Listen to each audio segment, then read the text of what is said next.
y'all, it's Kim. So I'm gonna watch Lefties losing it with you guys, but I wanted to go through a few things on X first that I'm sure y'all have heard if you watch a lot of videos on YouTube. Other people are probably talking about it. But it says breaking Disney CEO Bob Iger has told the View host to tone down anti-Trump criticism. I wonder how long that's gonna last, if it even does anything. And if they don't listen, what's going to be the consequence if they don't? And it says breaking Disney CEO Bob Iger, ABC News President Almin, not going to even try that name, have advised the hosts of The View to tone down their political commentary. Executives suggested the daytime talk show adopt a more balanced format with increased celebrity and lifestyle content. But can you imagine them trying to go from celebrity and lifestyle to, or yeah, go away or go to that from politics? Because that's basically what the show has turned into. I don't think I've ever seen a clip where they don't talk about something political or Donald Trump or the administration or something. Anyway, it says breaking Disney CEO Bob Iger has told the View host to tone down anti-Trump criticism or be canceled. What's your reaction? I think they should be canceled. That's my personal opinion. I mean, the show is awful, and I don't know who sits around watching this trash. I think when I was a young mom, I did watch the show, but it's like, I think that was when Barbara Walters was still on there. She, had a fairly balanced look. I mean, she was basically a journalist for ABC for many, many years. She was like on 2020 or something. And so she put this show on, and then it just turned into trash now that she's gone. So anyway, I don't know how somebody could sit and listen to them all day long talking about Trump, Trump, Trump, Trump, Trump. And this one says Disney CEO Bob Iger has told the View host to tone down anti-Trump criticism. Do you think it's possible for them to shut their hateful mouths? No. This one especially, she just is constantly race baiting, so everything is just viewed from uh whatever racial lens. I don't know too much about her. I think she used to work for Trump, if I'm not mistaken. I don't know who that is. Don't really care. But she used to be a great actress. Talking about Whoopi, don't know this girl. Don't really care about this one. She's also kind of one of those idiots that talks about race all the time. So it's like, okay, yeah. So I don't know if they're ever gonna come back from not talking about Trump. It says Bob Iger says creators at Disney have lost sight of what their job should be: entertainment first, not messages. Oh, this is probably about that stupid Snow White movie. Yeah, I mean, I think everything is just turned political, partisan, whatever you want to call it. ABC News president and Disney CEO Bob Iger has reportedly made clear to the View host in recent weeks they want them to tone down their political rhetoric. Trump's regulatory wrath is working. Yeah, I mean, yeah, just like constant. But it's not just that they're talking about him, it's they're lying and propagandizing for those who are like uninformed voters, and they're not constantly looking into different things. Like, I watch a lot of videos, and yeah, it may be people that are on the right, but I mean, I watch a lot of stuff, a lot. And so I see a lot of things, and I see how the scandals come out, and, just whatever. Yeah, I've watched several interviews with Jake Tapper in it, even though I think he's a punk because he's sitting there publishing a book when he should have been publishing the truth if he knew it. But anyway, whatever. That's just the way it is. But let's watch Lefties losing it with Miss Rita here and see what she's got to say on the subject. But it's time for Lefties losing it, and the ladies of The View have become so toxic, so unlikable and full of bar that even the woke warriors at ABC and parent company Disney are telling them to tone down their political commentary, to just rethink the constant anti-Trump hate and hysteria, to perhaps, I don't know, stick to the facts so they don't have to issue so many corrections and apologies. But sadly, these ladies will not be told. They are going to keep up the lies and hate. Here is Whoopi Goldberg lying about Donald Trump again, firstly claiming Memorial Day was the first time Trump has said anything positive about Gold Star families. It was about time we heard him give the Gold Star families their due. It was about time he did that, because he spoke and said, we are proud of our Gold Star families. This is the first time, at least maybe, unless you've heard him do it. He's at the White House. Right, but the last time we collectively heard him talking about Gold Star families, it was not positive. It was only last September when these hysterical harpies were criticizing Donald Trump for visiting Arlington National Cemetery with Gold Star families. The left said that was politicizing Arlington. And let's not forget the Gold Star families that endorsed Donald Trump at the Republican National Convention. He is the former commander-in-chief at that point, so he would be there. And if they invited him to go there, how is that political? I mean, it's like they would invite Joe Biden somewhere, maybe, and he would have gone. And we'll consider that political? No. It's part of their job as commander-in-chief. I mean, he was the 45th president. It's not like he doesn't have a right to go there. So I guess anybody in politics is not allowed to go into, or like in the government is not allowed to go to that Arlington National Cemetery. Yeah, I don't think so. These people are so dumb. But that's apparently the first time he has mentioned them or said anything positive, according to Whoopi. Now let's hear from Misery Guts Joy Behar, who wonders why the commander-in-chief is even speaking at West Point. Then she claims that Donald Trump is walking into walls. So he's the commander-in-chief currently, so yes, he would be speaking at West Point if they invited him to go. I mean, they could have picked anybody, but they chose the commander-in-chief, the president. I mean, are these people that dense? Why would they invite him to speak at West Point? And wearing the hat was a political move also. That shows you that the commander-in-chief politics, the hat is politics. It's not about anything but that. So he's supposed to be not political at West Point or Arlington Cemetery. And there he is being political and rambling. Jake Tapper needs to do another book, because he was rambling, he's running around. I see pictures of him walking into walls. And he thinks she's miserable and delusional. Let's hear from Anna Navarro, who is only happy when she's out of the country and away from Trump. You know what, Anna? You can always stay out. Perhaps you could join Rosie in Ireland. I was out of the country, Yeah. and for 5 blissful days, I didn't hear his voice. I had no cell service and I had no TV. But then I come in and I watch a clip like this one, up to your point of what you were just talking. Can we see the clip? Yeah. As a linguist, translator, and cryptologic technician. Right. I mean, if Joe Biden said that, right, we'd be talking about his cognitive skills and cognitive decline for days. But Why does the media avoid it with him? Tell me. Yes, Donald Trump mispronouncing one difficult word means he's Joe Biden now, who routinely spoke incoherent sentences, who struggled to deliver the simplest lines of an auto cue.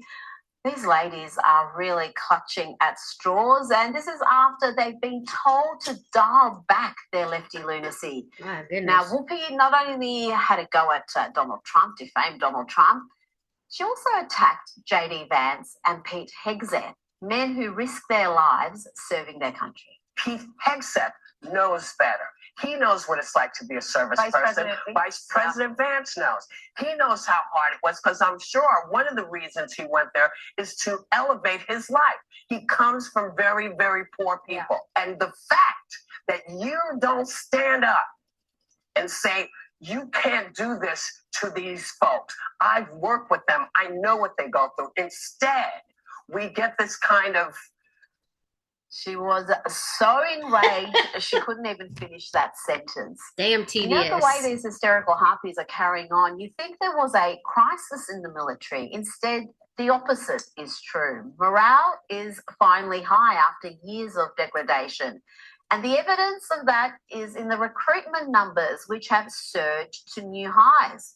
They surged to record numbers after Donald Trump's election triumph back in November and have stayed high ever since. But facts and figures are abhorrent to the ladies of The View. Let's end our little View catch-up with Joy Behar, who left her phone on during filming, so very professional there, Joy, and listen to her say that she would rather die than be saved by a Trump supporter. I wouldn't even let him give me a Heimlich maneuver. Yeah. That's how little I feel about people. I don't know. Well, and a MAGA supporter is like calling you right now. I got it. Somebody's Now let's check in with someone who Idiot. seems to be auditioning for The View, actress Kira Sedgwick. She's married to Kevin Bacon, in case you're interested. Well, she seems to think that women in America are about to lose their right to vote. Wondering how you're feeling about the state of our union. Finding myself pretty scared about a lot of things, scared about losing my rights as a woman, scared about losing my right to vote as a woman, scared about losing autonomy over my body as a woman. Aren't you I would too have thought old? her abortion days that? were behind Yeah. her, but maybe I'm wrong. And in any case, you can get even late-term abortions in most blue states, most blue cities. But let's listen to more of this Hollywood star's unfounded fears. Scared of my parents' social security checks, scared of food banks running out of food and not being able to replenish because they're no longer getting. Dylan Mulvaney has really let himself go. That's who this looks like to me, except for blonde hair instead of brown or whatever I think he's got. I don't know. I don't pay that much attention, but that's exactly who that looks like a rough, old, worn out Dylan Mulvaney. I was trying to think who it looked like. When she closed her eyes like that, that's what I saw. It looks like Dylan Mulvaney. So you won't be able to unsee that. Just saying. Federal funding. She really is part of the awful phenomenon. Mm-mm. Awful standing for AWFL, affluent white female lefties. Let's check in on AWF Latino, Jennifer Lopez, still works. She raised a few eyebrows with this performance.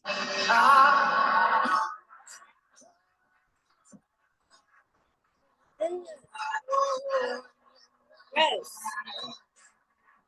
And she was pretty happy with herself afterwards. There were little spicy moments in there. There are no spicy moments there. I hear the kisses are going viral. Yeah. No doubt. You know, Madonna and Gross. Britney did that like 20 years ago. It's a bit lame these days. But the kisses going viral is one thing. And something else that's going viral are questions about why J-Lo was so keen to warn America about the dangers of Donald Trump. Remember this? He has consistently worked to divide us. At Madison Square Garden, he reminded us who he really is and how he really feels. It wasn't just Puerto Ricans that were offended that day. Okay? It was every Latino in this country. It was humanity and anyone of decent character. Oh, she's got to read the teleprompter. Decent character, she says. Yeah, she was very keen to warn America about Donald Trump, but she's P. Diddy's former girlfriend. Why didn't she warn the world about him? Didn't warn all the potential future victims about what sort of man he was and what sort of antics he got up to. We've all seen the hotel tape. Now, here is a world leader losing her, or at least his partner, Brigitte. Here's Brigitte double slapping the French president. Oh, my goodness. Let's have a closer look at that in slow motion, please.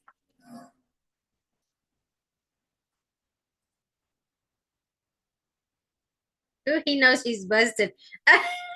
When I saw that, I said literally manhandled, because I know it was Candace Owens. She was the one that came out first and said, "Oh, that's a man." I mean, whatever. I don't care. I don't know anything about it because they're French.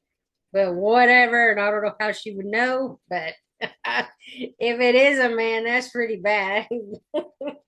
Yeah, that's disgusting. But anyway, whatever. That looked like a slap to me, a double-handed one, but the French president claims otherwise. Je vais dire une vidéo beaucoup de bêtises. Sur ces 3 vidéos, j'ai ramassé un Kleenex, serré la main à quelqu'un et juste plaisanté avec mon épouse comme on le fait assez souvent. I don't know if it looks like a backhander and feels like a backhander. It's probably a backhander, Emmanuel. Now let's hear from 60 Minutes anchor Scott Pelley, who happily pushed the Russian collusion hoax and was an active participant in covering up Joe Biden's cognitive decline and the dodgy business dealings of the Biden family. Remember 60 Minutes claiming the laptop was Russian disinformation? Well, old Scott gave a commencement speech at Wake Forest University recently, and it was a hot mess. Listen to this unhinged anti-Trump hyperbole. Our sacred rule of law is under attack.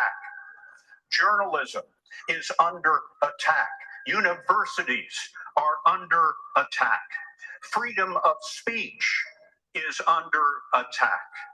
And insidious fear is reaching through our schools, our businesses, our homes, and into our private thoughts. The fear to speak in America. Joining me now is Newsweek's senior editor-at-large and Article 3 Project Senior Counsel Josh Hammer. Josh, that entire rant, and it went on for some time, was unhinged, and some of these self-delighted media veterans seem utterly shameless. No self-reflection at all, no insight into why so many in the leftist media are loathed and mistrusted. You know, the funniest part of that clip that we just heard, Rita, from Scott Pelley, is talking about how, you know, they're reaching inside of inside of your mind, into your own private thoughts. I mean, there's a saying that some of my friends and I have said over the years, which is this notion of living inside someone else's head rent-free. And I hear that clip from Scott Pelley there, and my very first thought is, wow, Donald Trump is literally living in Scott Pelley's head rent-free. I mean, that is the case for Scott Pelley, that is the case for so many in the left-wing corporate media. But your point is the more salient one, which is, my goodness gracious, these people have learned precisely 0 lessons, have they? I mean, Q, Gallup, all the major public opinion pollsters here in the United States, they say that the American media's approval ratings and favorability ratings are on a similar level as venereal disease. And you would think that people like Scott Pelley would have a modicum of self-reflection to be able to think, my goodness gracious, what have we done to get to a point where somewhere between a fifth and a third at the very most of the American people actually view us with something remotely approximating decency and respect there. But no, they rather just go to their Tony Ivory Tower universities, Wake Forest. I know it very well. I've been there many times. Pretty campus there, but apparently they're not very good at bringing in sophisticated commencement speakers, it seems. No, can you imagine sitting there and listening to that? No. My gosh, you'd want your money back. Now, I see Camala Harris's visit down under is making news in America. Finally, she appeared at a real estate conference, Josh. She was there alongside reality TV stars, so that's the sort of level we're talking about, and she had all sorts of keen insights. Have the ability to understand the context in which you live, the context in which others live. You're more likely to then connect with them and understand what's important to them. But if you are in an interaction where you don't have that level of awareness, they will be aware of that. I mean, this is the thing that I've also known about life, and I'm sure everyone here understands. She even did some of her finest work about being unburdened by what has been. Oh, Lord. And there was this Playboy magazine anecdote. You look at living in a rented store or whatever. You look at the cover of Playboy magazine. Let me just tell you, the reason that people are looking at these things, understand why they were developed, for the perpetuation of the human species. Josh, what? That could have been your president.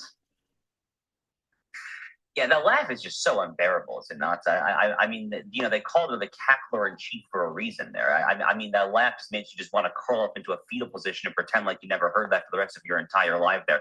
I mean, look, I mean, on the one hand, I'm inclined to say that that was a word salad. The problem with calling it a word salad is that every so often a salad can actually be quite tasty and nutritious. There was absolutely nothing tasty and nutritious about what we just heard there. I mean, this is a woman who is just profoundly untalented. The number one thing, Rita, that I have never it has never ceased to amaze me about Kamala Harris every time that I've seen her, and I followed her career for a very long time. She was a very prominent DA, prominent not because of her legal prowess, I might say, prominent only because of the disproportionate media attention that was shown her way. She was a prominent DA out in San Francisco. She was California Attorney General, Senator from California, Vice President. I followed her career for a long time. The thing that never ceases to amaze me is just how profoundly untalented this woman is. At some point, someone in the DNC brass saw someone who checked a few intersectional identity politics boxes, and they said, my God, we found the next talent, and we are going to promote the living crap out of her and just promote her and give her every opportunity. And sure enough, they succeeded until they didn't, until she got shellacked in every single swing state by Donald Trump in the 2024 presidential election. But this woman just is not talented. She is not skilled. And frankly, it really kind of baffles me. Why? I don't understand how she was able to like pass the bar exam if she's like a blithering idiot. How can you write essays and pass your courses if you can't communicate? How is that even possible? I don't get that at all. Like, you know, even if it's not for law, you have to write stuff for English, or if you take psychology, you have to write essays. I don't understand how she doesn't know how to communicate effectively. I don't get that. She has just retreated and gone in some Tony, 7 or 8 figure position in some consulting gig in the Fortune 500. I'm sure there are a lot of corporations that would pay her a lot of money to do these word salad sandwiches, whatever we're calling it there. But why she's trying to bother the folks down under about it, I have no idea, frankly. Well, she almost failed her way up to the Oval Office. She was almost president. So that in itself is astonishing. Wow. Someone who has really not done particularly well in any of those prominent roles she's been in. Well, and you got to think they didn't care that somebody said earlier on a video I watched that they would have rather voted for somebody in a coma than vote for Donald Trump because they thought he was so evil. And that was their justification for continuing to push forward Biden. And then when he had to drop out because he lost in the debate, and they told him he had to go, I'm sure, from the DNC and many of the top Democrats, then they pushed forward Kamala Harris, and she's just horrible. But they couldn't pass her over. And so she just had to naturally naturally lose to Trump through the election process. But, yeah, we could have really been in a bad way if she would have gotten in the presidency. I'm sorry. And then that stupid Tim Walz and his family. Oh my gosh. Retards. And yet kept getting pushed because she ticked so many of those boxes. Now, we've got to talk about the Southern Poverty Law Centre. This body has just been a disgrace in recent years. They've added the wildly successful Turning Point USA to their list of what they call a hate map, which supposedly exposes the groups upholding white supremacy in the United States. With Klan Josh, these lunatics genuinely are comparing this grassroots youth organization, the largest in the US, a wholesome organization, to the KKK, to the Ku Klux Klan. It seems astonishing. And the Southern Poverty Law Centre has had to pay out quite significant sums in defamation in recent years, and yet they keep doing things like this. What is behind this movement now? It used to once be a honourable movement, but they really have gone wayward in the last decade at least. Rita, I can actually one-up this, believe it or not. So I've personally been a victim of the Southern Poverty Law Center. In fact, it was about 2.5 years ago, in November 2022, the Southern Poverty Law Center put out a roughly 5,000 to 6,000 word hit piece against me individually. I kid you not, there was a very lengthy essay on the website there. This is back when I was the opinion editor of Newsweek. I was running the publication's op-ed section. They accused me in no uncertain terms of acting to turn the Newsweek op-ed section into a fascist, Nazi-esque or Nazi-adjacent opinion page there, whether or not they were aware that I am Jewish and I keep a rock from Auschwitz on my desk every single day to remind me of the Holocaust. I'm not entirely sure that they actually thought this one through. But yeah, I mean, they paid up a lot of money in defamation lawsuits over the years for things exactly like that. I mean, this organization, I to put it mildly, they have lost their way. But you're right. I mean, the NAACP, the Southern Poverty Law Center, once upon a time, back in the era of Martin Luther King Jr., the 1950s, 1960s, Rosa Parks, the Montgomery, Alabama bus rides, and everything there. The SPLC was fighting on the correct side of history, as our progressive friends would like to say. The problem is that, like so many once liberal institutions, they drank the woke identitarian identity politics, neo-Marxist Kool-Aid with every ounce of their being, and they have turned into the very monsters that once upon a time, very long ago, they opposed.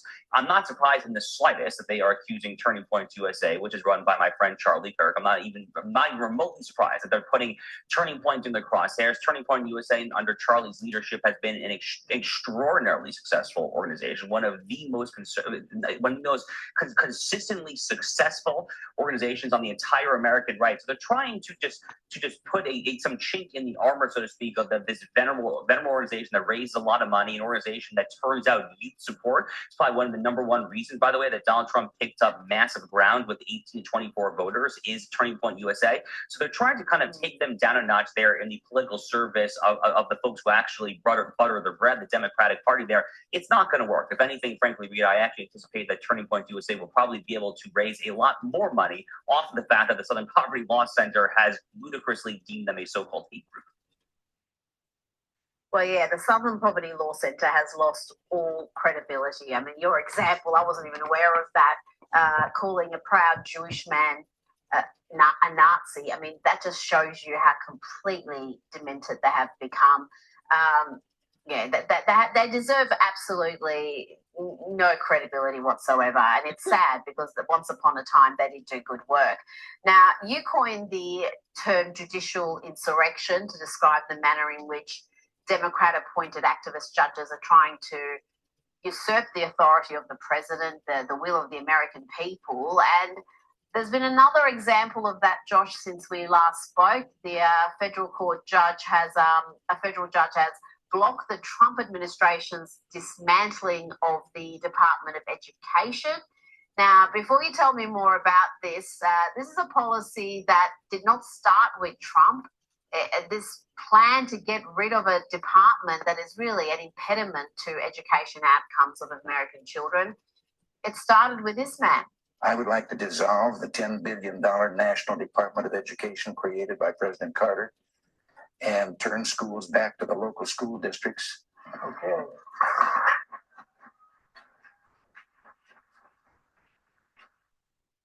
Josh, Ronald Reagan couldn't do it. Can Trump pull this off? Well, what Reagan said is right. This is a creature of the Jimmy Carter era. President Carter signs the relevant statute from Congress into law in the late 1970s, and every single Republican president since Ronald Reagan has vowed to shut down the Department of Education. Now, two things can be true at once, Rita. It probably technically does take an act of Congress to formally abolish the education department, the same way that it took an act of Congress to promulgate it in the first instance. However, on the other hand, the president does have the ability to effectively all but eliminate it by a sheer force of attrition, because he is the executive, he controls the executive branch, and he can sign executive orders that effectively result in the layoffs or the firing or the early terminations, whatever you want to call it, of the overwhelming majority of the education department bureaucracy there. So yes, it would probably take a literal act of Congress to actually tear down that sign, for the federal government to sell the building to some private developer, whatever there, but he can do it on his own. However, this obstinate federal judge, who is very much part of the judicial insurrection, who was trying to stop him there, is just wildly overstepping his bounds, like so many judges. Rita, this is the number one thing. This is literally the number one thing that the Trump administration is going to have to get comfortable taking on. They're doing a great job when it comes to so many issues there. They've been bold and aggressive when it comes to tariff policy, when it comes to all sorts of reform policy. They are taking on these black robe tyrants in the least dangerous branch, in Article 3, the judicial branch there. That is the name of the game right now. They really are going to have to, I think, to grow a pair here. It's easier said than done. I don't have all the solutions there, but this is the big threat right now to Donald Trump's agenda more than anything else. It is the judicial insurrection. Well said, Josh Hammer. Thank you so much for your time tonight. So anyway, Lefty's losing it.